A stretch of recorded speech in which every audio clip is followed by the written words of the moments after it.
Hi friends, ഒരാഴ്ചയായി video ഒക്കെ ഇട്ടിട്ടെ. അപ്പോൾ ഇന്ന് നമുക്ക് ഒരു പായസത്തിൽ തന്നെ തുടങ്ങാം. അപ്പോൾ വീഡിയോയിലേക്ക് പോകുന്നതിനേക്കാളും മുന്നേ ഞങ്ങളുടെ ചാനൽ ആദ്യമായിട്ട് കാണുന്നവരുണ്ടെങ്കിൽ ഒന്ന് സബ്സ്ക്രൈബ് ചെയ്യാൻ മറക്കരുത്. അതേപോലെ വീഡിയോ ഇഷ്ടപ്പെട്ടെങ്കിൽ ലൈക്കും ചെയ്യുക. അപ്പോൾ നമുക്ക് വീഡിയോയിലേക്ക് പോകാം. അപ്പം ഞാനിവിടെ നുറുക്ക് ഗോതമ്പാണേ, അത് കുതിർത്തി വെച്ചിട്ടുണ്ട്. വെള്ളം പോകാൻ വേണ്ടിയിട്ട് ഒരു അരിപ്പയിൽ ഇട്ട് വെച്ചിരിക്കുന്നതാണ്. പിന്നെ കശുവണ്ടി, മുന്തിരി, തേങ്ങാപ്പാൽ 2ഉം 3ഉം 1 തേങ്ങാപ്പാലുണ്ട്. പിന്നെ ഒരു കഷ്ണം ചുക്കും ഏലക്കായും, പിന്നെ ഒരു തേങ്ങയുടെ ഒരല്പം ചെത്തി വെച്ചിട്ടുണ്ട്. വെള്ളയില്ലാത്ത തേങ്ങയുടെ ചെറുതാക്കി അരിഞ്ഞ് വെച്ചിട്ടുണ്ട്. ശർക്കരയുണ്ട്. അപ്പോൾ ഇത്രയും സാധനങ്ങളാണ് എടുത്തു വെച്ചിരിക്കുന്നത്. ഗോതമ്പ് നല്ലതുപോലെ കുതിർന്നിട്ടുണ്ട്. അപ്പോൾ വെള്ളം പോകാൻ വേണ്ടിയിട്ട് എടുത്ത് വെച്ചിരുന്നതാണ്. ഇത് നമുക്കൊരു കുക്കറിലേക്ക് ഇട്ട് വേവിച്ചെടുക്കാം. അപ്പോൾ നല്ലതുപോലെ ഇങ്ങനെ കട്ടയായിട്ടാണ് ഇരിക്കണേ. വെള്ളമൊക്കെ നല്ലതുപോലെ പോയിട്ടുണ്ട്. അപ്പോൾ അത് കൈകൊണ്ടൊന്ന് പൊട്ടിച്ചിടണേ. ഇതിലേക്ക് 3ാമത്തെ തേങ്ങയുടെ പാല് അതും കൂടെ ഒഴിച്ചു കൊടുക്കാം. 2 തേങ്ങയാണ് എടുത്തിരുന്നത്. അതിൽ 3ാമത്തെ പാലാണ് ഈ ഒഴിച്ചു കൊടുത്തിരിക്കുന്നത്. ഇനി നല്ലപോലെ ഒന്ന് ഇളക്കി കൊടുക്കണേ. ആ കട്ടയെല്ലാം ഒന്ന് അടർന്ന് കിട്ടണം. എന്നിട്ടൊരു 5 വിസിൽ കേൾക്കുന്നവരെയും വേവിക്കണം. എന്നിട്ട് ഓഫാക്കിയിടണേ. ആവിയെല്ലാം പോയതിന് ശേഷമേ എടുക്കാവുള്ളൂ. അപ്പോൾ ഇവിടെ എല്ലാവർക്കും പനിയായിരുന്നു. കഴിഞ്ഞ തിങ്കളാഴ്ച തുടങ്ങിയ പനിയാണ്. ഇന്ന് തിങ്കളാഴ്ചയായി. അപ്പോൾ നമുക്ക് ഈ ശർക്കരയൊന്ന് ഉരുക്കിയെടുക്കാം. അപ്പം ഞാനിവിടെ ഒരു വലിയ ഉണ്ട ശർക്കരയാണ് എടുക്കണേ. പിന്നെ ഒരല്പം പൊട്ടയുണ്ടായിരുന്നു. ആ പൊടിഞ്ഞതും കൂടെ ഇതിലേക്ക് എടുത്തിടുന്നുണ്ട്. അപ്പോൾ ഈ ശർക്കരയും കൂടെ ഒന്ന് നമുക്ക് തിളപ്പിച്ചെടുക്കാം. അപ്പോൾ ഇതൊന്ന് പൊടിച്ചിട്ടുവാണെങ്കിൽ പെട്ടെന്നാവേ. ഞാനിവിടെ പൊടിച്ചിട്ടൊന്നുമില്ല, വെറുതെ തന്നെ അങ്ങോട്ട് ഇട്ട് വെള്ളം ഒഴിച്ച് വെക്കുക ചെയ്തത്. അപ്പോൾ ഇടയ്ക്കൊന്ന് ഇളക്കി കൊടുത്താൽ മതിയേ, തിളച്ച് വരുന്നതനുസരിച്ച്.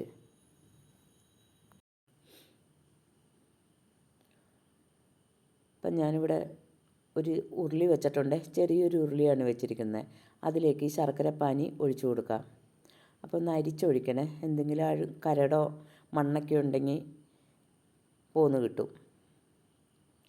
ഇട്ടുകൊണ്ട് അനക്കൊന്നും വേണ്ട. അനക്കുമ്പോൾ അഴുക്കൊക്കെ കൂടെ അങ്ങോട്ട് ചാടും. ഇനി ഇത് നല്ലതുപോലെ ഒന്ന് ചൂടാവട്ടെ. അപ്പോൾ നമ്മുടെ ഗോതമ്പ് വെന്തോ ഇല്ലേന്നൊന്ന് നോക്കാം. ആ വെള്ളമൊക്കെ പറ്റിയിട്ടുണ്ടേ. നമുക്കൊന്ന് ഇളക്കി നോക്കാം. വെള്ളമൊക്കെ നല്ലതുപോലെ വറ്റിയിട്ടുണ്ട്. വെന്തോ ഇല്ലേന്നൊന്ന് നോക്കാം. നല്ല പോലെ വെന്തിട്ടുണ്ടേ. ഇനി നമുക്കിത് ഈ ശർക്കരപ്പാനിയിട്ട് ഒഴിച്ചു കൊടുക്കാം. എന്നിട്ട് നല്ല പോലെ ഇളക്കി കൊടുക്കണേ.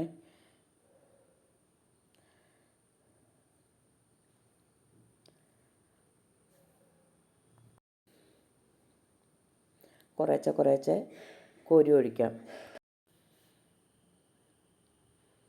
എന്നിട്ട് നല്ലപോലെ ഇളക്കി കൊടുത്താൽ മതിയേ. അടിക്കൊന്നും പിടിച്ചിട്ടില്ല. വെള്ളമൊക്കെ കൃത്യമായിരുന്നേ.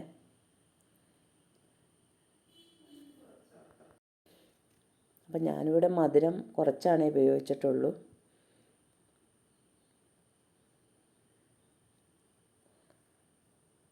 എല്ലാം തൂത്തതിലേക്ക് ഇട്ട് കൊടുക്കാം. എന്നിട്ട് നല്ല പോലെ ഒന്ന് ഇളക്കി കൊടുക്കണം.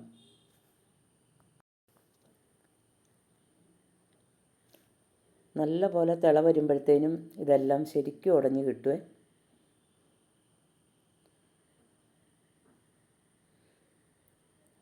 കൊണ്ട് ഒട്ടും അടിക്കൊന്നും പിടിച്ചിട്ടില്ല.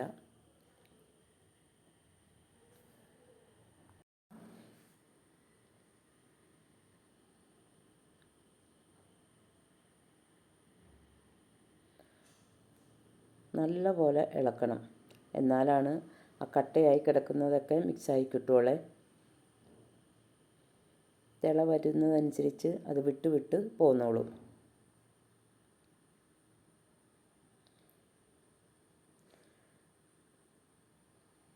ഗോതമ്പ് നല്ലതുപോലെ വെന്തിട്ടുണ്ട്.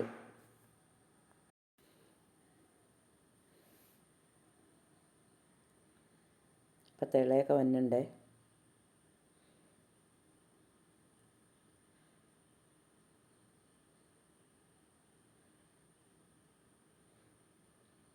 ഇതിലേക്ക് ഒരു 1.5 സ്പൂൺ നെയ്യും കൂടെ ഒഴിച്ചു കൊടുക്കാം.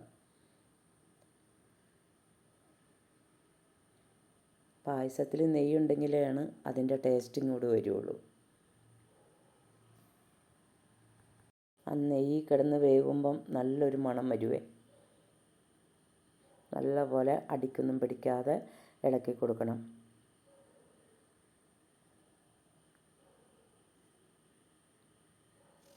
ഞങ്ങൾക്ക് പനി വന്നിട്ട് എഴുന്നേൽക്കാൻ പറ്റില്ലായിരുന്നു. അത്രക്ക് പനിയും ചുമയായിരുന്നു. അത് ഞങ്ങൾക്കിവിടെ വേറെ ആക്കടയിൽ നിന്ന് കിട്ടിയതാണേ പനി.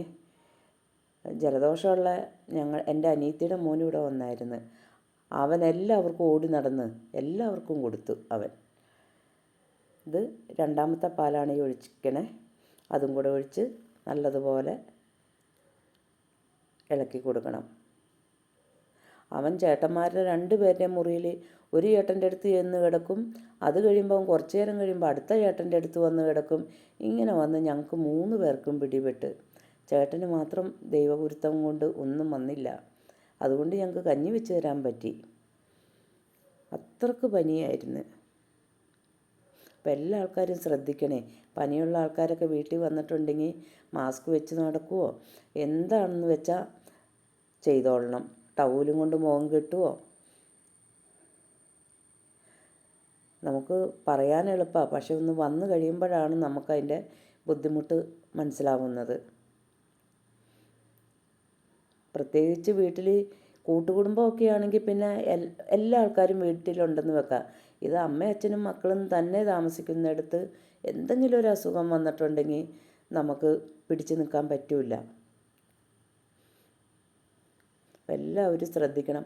തിളപ്പിച്ചാറ്റിയ വെള്ളം മാത്രമേ കുടിക്കാവുള്ളൂ. അതുപോലെ തന്നെ ചുക്കും കുരുമുളകും പനിക്കൂർക്കയുടെ ഇലയും തുളസിയുടെ ഇലയൊക്കെ കൂടി ഇട്ട് തിളപ്പിച്ച് ഇത്തിരി കാപ്പിപ്പൊടിയും കൂടി ഇട്ട് തിളപ്പിച്ച് കഴിക്കുന്നത് നല്ലതാണ്. ഇത്തിരി കരിപ്പെട്ടി ശർക്കര ഉണ്ടെങ്കിൽ ഏറ്റവും നല്ലതാണ്. 2 ഏലക്കായും 2 ഗ്രാമ്പൂ, ഒരു കഷ്ണം കറുകപ്പട്ട ഇതെല്ലാം ഇട്ട് നല്ലതുപോലെ തിളപ്പിച്ച് വറ്റിച്ചെടുക്കണം. എന്നിട്ട് കുടിക്കണം. അപ്പോൾ ഇനി നമുക്ക് ആദ്യത്തെ പാലും കൂടെ ഒഴിച്ചു കൊടുക്കാം. ആദ്യത്തെ പാലൊഴിച്ച് അധികം തിളക്കൊന്നും വേണ്ടേ. ഒന്ന് ഇളക്കി കൊടുത്താൽ മാത്രം മതി. എന്നിട്ട് തീ ഓഫാക്കാം.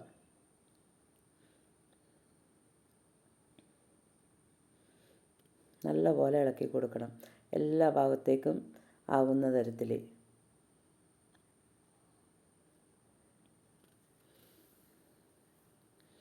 അപ്പോൾ നമ്മുടെ പായസം റെഡി ആയിട്ടുണ്ട്. ഇനി ഇതിലേക്ക് വറുത്തിടണേ.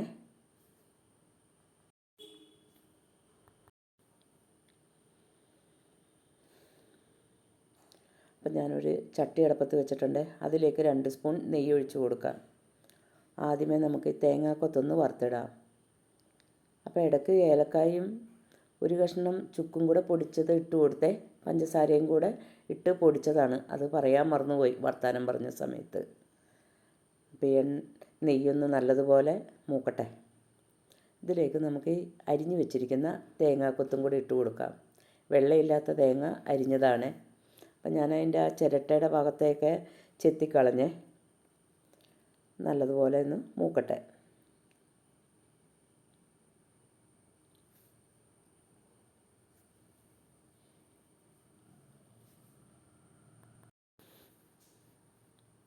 അപ്പോൾ തേങ്ങയൊക്കെ മൂത്ത് വന്നിട്ടുണ്ട്. ഇതിലേക്ക് ഒരല്പം കശുവണ്ടി ഉണ്ടെങ്കിൽ ഇടുക, അല്ലെങ്കിൽ ഈ തേങ്ങാക്കൊത്ത് തന്നെ ആയാലും മതി. അപ്പോൾ ഞാൻ കുറച്ചിട്ടിട്ടുണ്ട്. നല്ലപോലെ ഇളക്കി കൊടുക്കണേ. ഇനി ഇതിലേക്ക് ഒരല്പം മുന്തിരി കിസ്മസ് കുറച്ചേ ഇട്ടിട്ടുള്ളേ, അല്ലെങ്കിൽ ഇത് വേഗം പുളിച്ചു പോകും ഗോതമ്പ് പായസം ആയതുകൊണ്ട്. അപ്പോൾ ഞാൻ കുറച്ചേ ഇട്ടിട്ടുള്ളൂ. മുന്തിരിക്കൊരു പുളി രസം ഉണ്ടല്ലോ. അപ്പോൾ അതും കൂടി ഇട്ട് നല്ലപോലെ ഇളക്കി കൊടുക്കണം.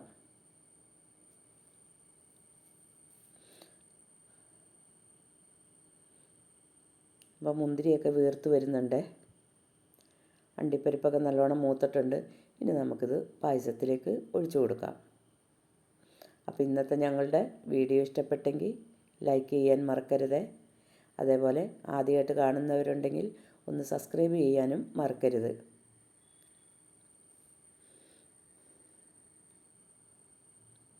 ഇനി നമുക്കിത് പായസത്തിലേക്ക് ഇട്ട് കൊടുക്കാം.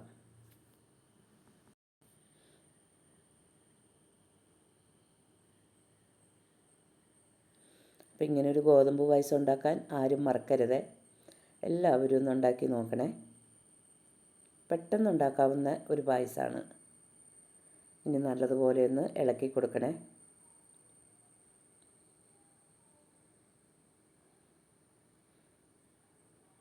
അപ്പോൾ എല്ലാവർക്കും താങ്ക് യു.